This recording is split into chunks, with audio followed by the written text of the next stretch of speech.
చూస్తుంటే చాలా సంతోషంగా ఉంది. చూసినంత కూడా గంట తడితో బయటికి వస్తాను అంటే ఆ పాత్రలో. అదే నేనేం చెప్తాను, నేను ఆ పాత్రలో చేసినప్పుడు అనుభూతి వేరు, ఇప్పుడు నేను చెప్పలేను మాటల్లో. అది ఆ స్క్రీన్ మీద తెర మీద కనిపిస్తూ అందరి ప్రశంసల వర్షం కురిపిస్తూ ఇక్కడ, అలాగే మన తెలుగు వాళ్ళు ఎక్కడున్నా కూడా అందరూ కూడా ఫోన్ల ద్వారా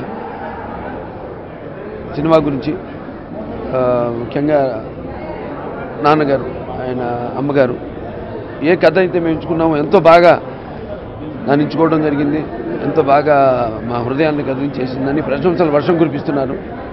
ఇటువంటి మంచి మొదటి భాగం ఎన్టీఆర్ కథానాయకుడు మా డైరెక్టర్ క్రిష్ గారికి, అలాగే మా చిత్రం రచయితల మాటల రచయిత సాయి మాధవ్, ఆయన అందరూ రచయితలు అందరూ పుట్టిగానే ఉంటారు, పుట్టివారు మంచి గట్టివారని నెలల రామకృష్ణ లాగా. సో సాయి మాధవ్ గారు అద్భుతంగా, అలాగే అందరూ నటీనటులు అందరూ కూడా అద్భుతంగా వాళ్ళ పాత్రలు చేశారు కాబట్టి ఈ సినిమా ఇంత బాగా వచ్చింది. అందరూ అన్ని వర్గాల వారు అందరూ కూడా సినిమా చాలా బాగుందని ప్రత్యక్షంగా ఆయన కళ్ళ ముందు చూస్తున్నట్టుంది రామారావు గారిని, అటు బసవరామ తారకం గారిని ప్రశంసలు వర్షం కురిపిస్తున్నారు.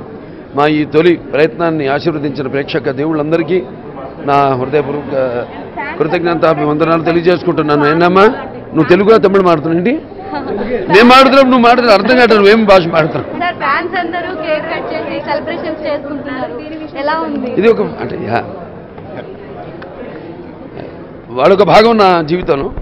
ఈ సినిమా నిజంగా అంటే వాళ్ళు నన్ను ఈ స్థాయికి తీసుకొచ్చింది, నన్ను నా అంటే అపజయాల్లో దండగా విజయాల్లో పూదండగా ఉంటూ నన్ను ఈ స్థాయికి నన్ను పోషించిన ఇంతవాడిని చేసింది ముందు ఫ్యాన్స్, తర్వాత ఇక ఈ సినిమా అన్నది it's not only fans movie.